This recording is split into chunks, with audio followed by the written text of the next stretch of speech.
बताओ, पिछले क्लास में हम लोग ये सीखे थे कि दुनिया की कोई भी सेल होगा तो उसमें तीन चीजें होंगी। सेल मेम्ब्रेन होगा, न्यूक्लियस होगा और साइटोप्लाज्म। सेल मेम्ब्रेन के बारे में हम लोग अध्ययन करना शुरू किया था।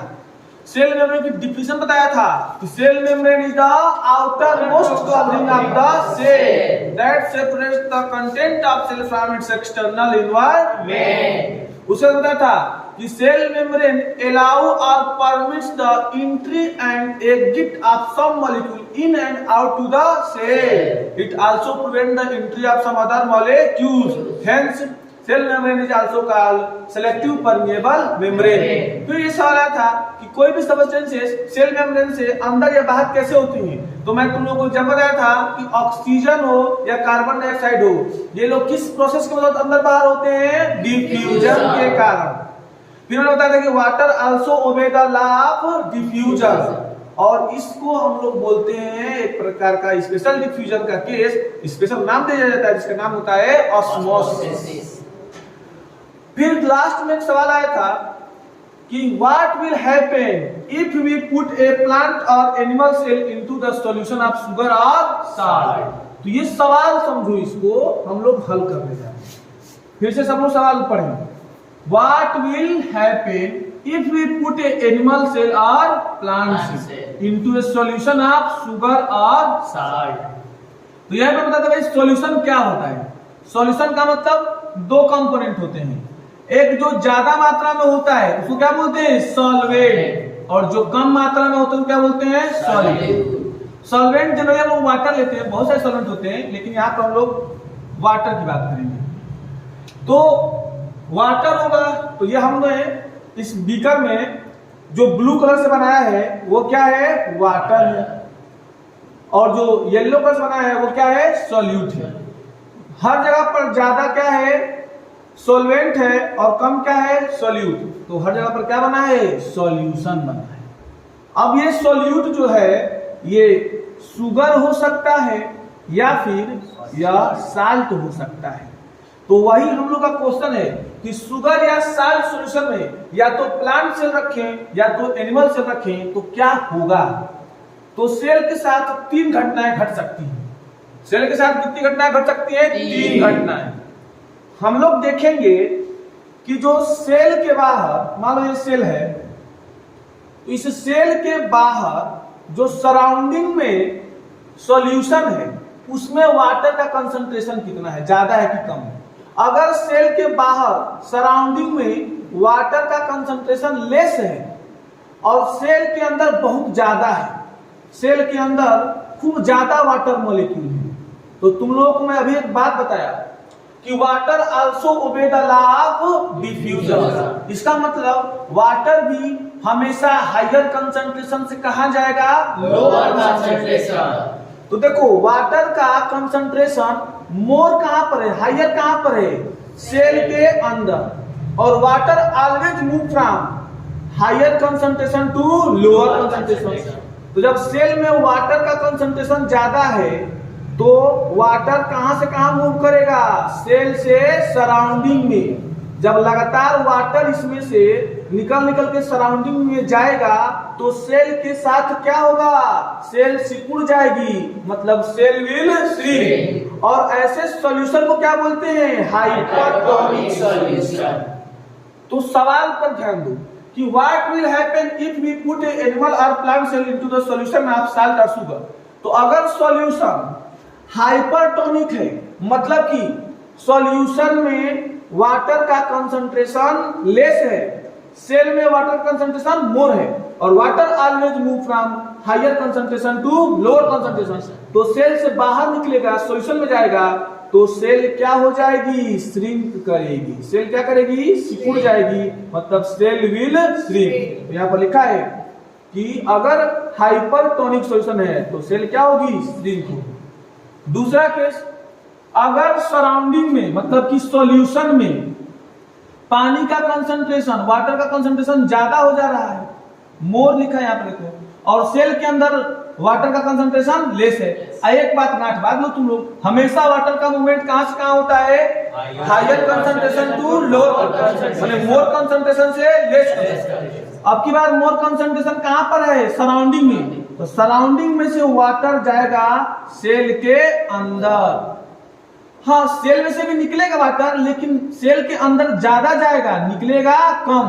तो ओवरऑल सेल के अंदर वाटर का मॉलिक्यूल बढ़ता जा रहा है, तो सेल क्या हो जाएगी? फूल जाएगी, सेल विल स्वेल।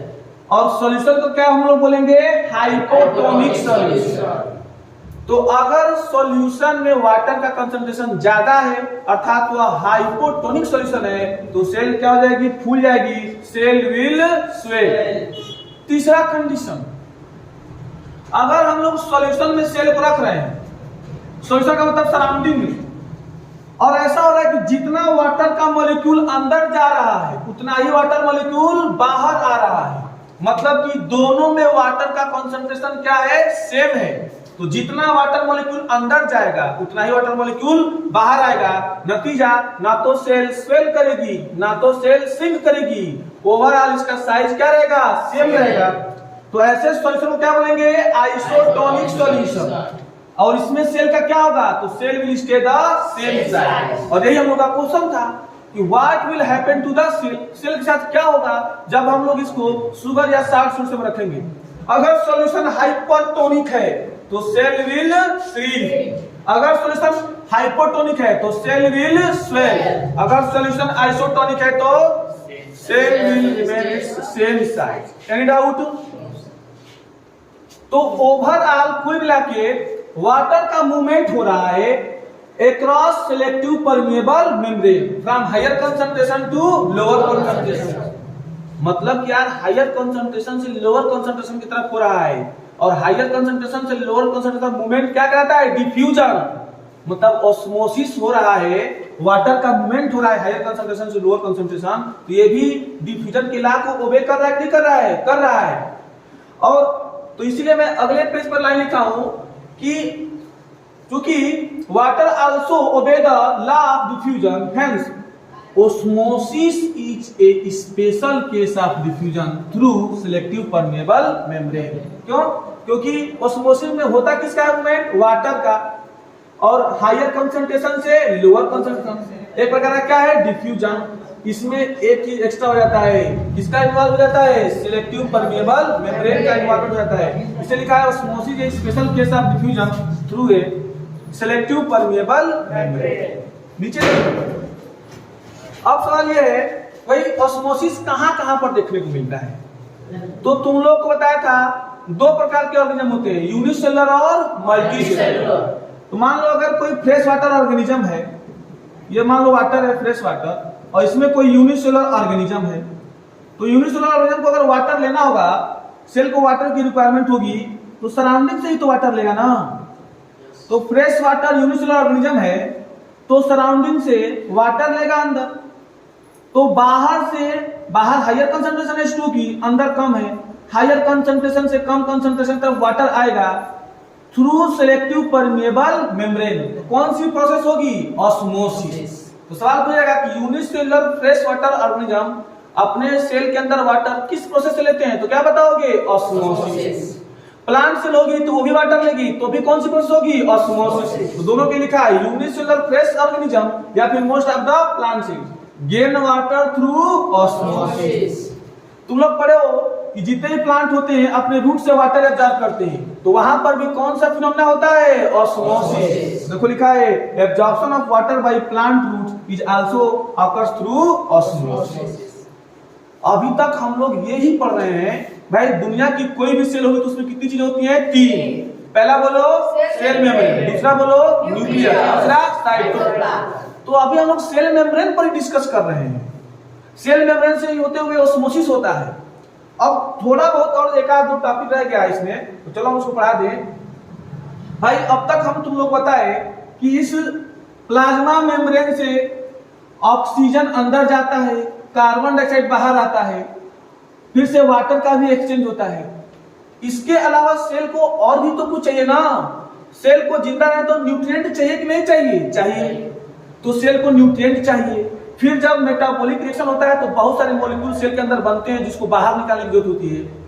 तो बहुत सारे मॉलिक्यूल को अंदर और बाहर करना होता है सेल को, तो इसके लिए अलग अलग प्रकार के ट्रांसपोर्ट सिस्टम पाए जाते हैं जिसमें एनर्जी की रिक्वायरमेंट होती है। तो देखो इसके लिए मैं क्या लिखा हूं, cell also obtain nutrition from its environment in which different molecule move in. जैसे मान लो ग्लूकोज अंदर जा रहा है, जैसे अमीनो एसिड अंदर जा रहा है, जैसे कि फैटी एसिड ग्लिसरॉल अंदर जा रहा है, different molecule move in and out of the cell. जो वेस्ट मटेरियल होते हैं, जैसे मान लो अमोनिया बन रहा है, उसको बाहर आना है, सेल के लिए हानिकारक है, तो वह बाहर तरफ जाता है। डिफरेंट मॉलिक्यूल अंदर की तरफ जाते हैं और डिफरेंट मॉलिक्यूल बाहर की तरफ जाते हैं through a type of transport requiring use of energy, और उसका नाम होता है एक्टिव ट्रांसपोर्ट। क्या नाम होता है? Active transport. अगर एनर्जी रिक्वायर हो जाएगी तो इसको हम लोग बोलेंगे एक्टिव ट्रांसपोर्ट, और बिना एनर्जी के ही कोई ट्रांसपोर्ट हो रहा है तो उसको बोलेंगे पैसिव ट्रांसपोर्ट। एक और होता है फैसिलिटेटेड ट्रांसपोर्ट, जिसमें एनर्जी का इन्वॉल्वमेंट नहीं होता है, वो अगले क्लास में तुम लोग हायर क्लास में 11 12 में डिस्कस करेंगे। उसके बाद से लास्ट में बचता है कि भाई सेल मेम्ब्रेन का कैरेक्टरिस्टिक्स क्या क्या है, फीचर्स क्या क्या है। तो दो फीचर हम बता दे रहे हैं यहाँ पे। पहला फीचर कि सेल मेम्ब्रेन फ्लेक्सिबल होती है। कैसी होती है? फ्लेक्सिबल। अच्छा मान लो ये अमीबा है, और अमीबा जब अपने सराउंडिंग से फूड को लेता है, मान लो फूड है, तो तुम लोग जानते हो स्यूडोपोडिया बनाता है। क्या बनाता है? स्यूडोपोडिया। स्यूडोपोडिया बना करके पहले अमीबा इसको चारों तरफ से घेरता है, फिर एक समय ऐसा आता है कि पूरे तरीके से यह फूड को एक कैविटी के द्वारा घेर करके उसको अंदर ले लेता है, फूड वैक्यूल बन जाता है। तो बताओ तुम लोग खुद सोचो, अगर यह प्लाज्मा मेम्ब्रेन फ्लेक्सिबल ना होती तो क्या ये अंदर आ पाता? नहीं। तो प्लाज्मा मेम्ब्रेन फ्लेक्सिबल होती है कि रिजिड होती है? फ्लेक्सिबल होती है। तो देखो प्लाज्मा मेम्ब्रेन इज फ्लेक्सिबल लिखा है। अब इस फ्लेक्सिबिलिटी का इंपॉर्टेंस क्या है? तो इसी फ्लेक्सिबिलिटी के चलते सराउंडिंग से, एक्सटर्नल इन्वायरमेंट से सेल क्या करती है? फूड को अंदर लेती है। तो लिखा है यहाँ पर The flexibility of cell membrane enables the cell to engulf in food. Food को अंदर लेने करती है, साथ साथ अदर मटेरियल्स को भी इसके सराउंडिंग से अंदर लेने में इसकी फ्लेक्सिबिलिटी मदद करती है। और फ्लेक्सिबिलिटी के कारण सराउंडिंग से फूड को या अदर मटेरियल को सेल के अंदर लेने की प्रोसेस को क्या बोलते हैं? एंडोसाइटोसिस। क्या बोलते हैं? Endocytosis. The process are known as endocytosis। सब है कि अमीबा अपना फूड किस प्रोसेस के बदौलत अंदर लेता है, तो क्या बताओगे? एंडोसाइटोसिस। दूसरा फीचर सेल मेम्ब्रेन का कि सेल मेम्ब्रेन किसकी बनी होती है, तो ये देखो ये जो स्ट्रक्चर्स दिखाई पड़ रहे हैं सेल मेम्ब्रेन में, ये लिपिड्स के हैं। लिपिड की एक लेयर ऊपर है और एक तरफ नीचे है, तो लिपिड बाई लेयर होती है। और ये जो स्ट्रक्चर दिखाई पड़ रहे हैं ये प्रोटीन के बने होते हैं। तो ओवरऑल इस सेल मेम्ब्रेन में कितनी चीजें हैं? लिपिड है और प्रोटीन है। तो लिखा है plasma membrane is made up of lipid and protein, और ये लिपिड और प्रोटीन दोनों ही ऑर्गेनिक मॉलिक्यूल है, इसमें कार्बन और हाइड्रोजन होते हैं। तो लिखा है ऑर्गेनिक मॉलिक्यूल का लिपिड एंड प्रोटीन। पहला फीचर बताओ सेल मेम्ब्रेन का। सेल मेम्ब्रेन या प्लाज्मा मेम्ब्रेन इज फ्लेक्सिबल।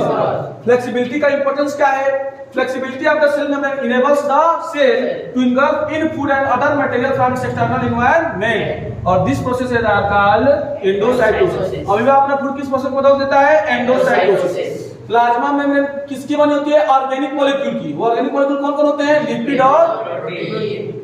अब सेल मेम्ब्रेन खत्म हुआ। अगले क्लास में हम लोग न्यूक्लियस पढ़ेंगे, लेकिन न्यूक्लियस पढ़ने से पहले मैं तुम्हें बता दूं कि सेल मेम्ब्रेन के अलावा प्लांट सेल में, बैक्टीरिया के सेल में, फंजाई के सेल में एक ऊपर से एक्स्ट्रा और रिजिड कवरिंग होती है जिसको हम लोग सेल वॉल कहते हैं। तो हम लोग न्यूक्लियस पढ़ने से पहले क्या पढ़ेंगे? Cell wall. तब तक के लिए once again love you all, thank you.